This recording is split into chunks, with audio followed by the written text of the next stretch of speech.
Le cynisme atteint des sommets, mais vertigineux, les amis. Ne passez surtout pas à côté de cette vidéo sans la commenter, la liker et la partager. C'est hyper important de lui donner de la force. Pourquoi? Parce que notre président de la République se rend demain, jeudi, à Mayotte. Et à juste titre, parce qu'il y a une tragédie sans nom là-bas. Et c'est un minimum qu'il s'y rende, parce qu'avec toutes les promesses qu'il a faites et les réalisations sur le terrain, on est aux antipodes. Mais c'est pas ça le problème. Le problème, c'est que son calendrier coïncide parfaitement avec le fameux sommet du Conseil européen ou je sais pas quoi, où il y a la possibilité de bloquer le Mercosur. Le Mercosur, c'est cet accord de libre-échange, pour ceux qui n'ont pas suivi, qui a été signé avec les pays d'Amérique latine et qui va finir par mettre par terre notre agriculture, qui souffre déjà terriblement. Écoutez ce qu'il a fait. Il a fait coïncider, il aurait pu attendre un jour de plus, mais non, il aurait pu envoyer François Bayrou, mais non plus. L'autre, il préfère aller à Pau, assister à un conseil municipal bidon. Mais non, lui, au lieu de repousser d'une journée et assister au Conseil européen, là, eh bien non, il y va demain et il donne les clés de la France à Olaf Scholz. Olaf Scholz, c'est le chancelier allemand qui va représenter la France. Et étant donné que M. Macron était normalement contre l'accord de libre-échange, il lui aurait tenu à cœur d'être présent pour défendre la position de la France qui était normalement opposée. Mais ce qui s'avère complètement faux. Pourquoi? Parce qu'il charge le type qui a soutenu Ursula von der Leyen, qui est une Allemande, quand elle a voulu défendre et signer le Mercosur. Donc il demande en clair à un type qui est pour le Mercosur d'aller défendre les positions de la France qui est, par la voix d'Emmanuel Macron et tout ce qu'il disait, contre le Mercosur. Comment on appelle ça?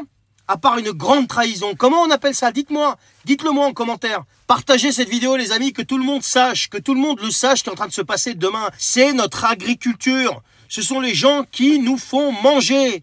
Voilà. Et lui, au lieu de se mettre debout face à Bruxelles pour défendre leurs intérêts, non, il se carapate à Mayotte. Voilà. Comment on appelle ça encore une fois? C'est de la haute trahison. On m'a envoyé une parution du journal Libération, que tout le monde connaît, qu'on ne présente plus. Journal de gauche. Eh bien, cette parution réclame au président de la République, alors c'est pas Libé lui-même qui réclame ça au président, mais il reprend les propos de sénateurs, etc., qui réclame au président de la République de retirer la Légion d'honneur à Depardieu, à Patrick Poivre d'Arvor et un autre, je sais plus c'est quoi son nom. Bref. Eh bien, ce qui est curieux, c'est que ça paraisse dans Libération. Vous voyez? Moi, oui, quand il y a des agressions envers les femmes et compagnie, il faut que les gens, si c'est avéré, c'est jugé, si la justice a décidé que, mais bien sûr, il faut que ça soit complètement retiré. Il n'y a même pas à discuter et il faut punir sévèrement. Mais ce qui est curieux, c'est que ça paraisse dans Libération. C'est le même journal qui a fait la promotion de ce que vous savez à l'égard des enfants il y a des décennies en arrière. Non mais, enfin, je veux dire, pourquoi on ne demande pas aussi, messieurs les sénateurs, le retrait de l'accréditation ou des parutions du journal Libération? Parce que agresser les femmes, c'est très très grave, c'est même gravissime. Quelques agressions que ce soit, pas qu'à l'égard des femmes, mais là précisément, et ça doit être sévèrement puni. Mais promouvoir quelque chose à l'égard des enfants, même s'ils ont fait un mea culpa, mais c'est encore pire que tout. Mais c'est encore pire que tout. Il ne devrait même plus paraître ce journal.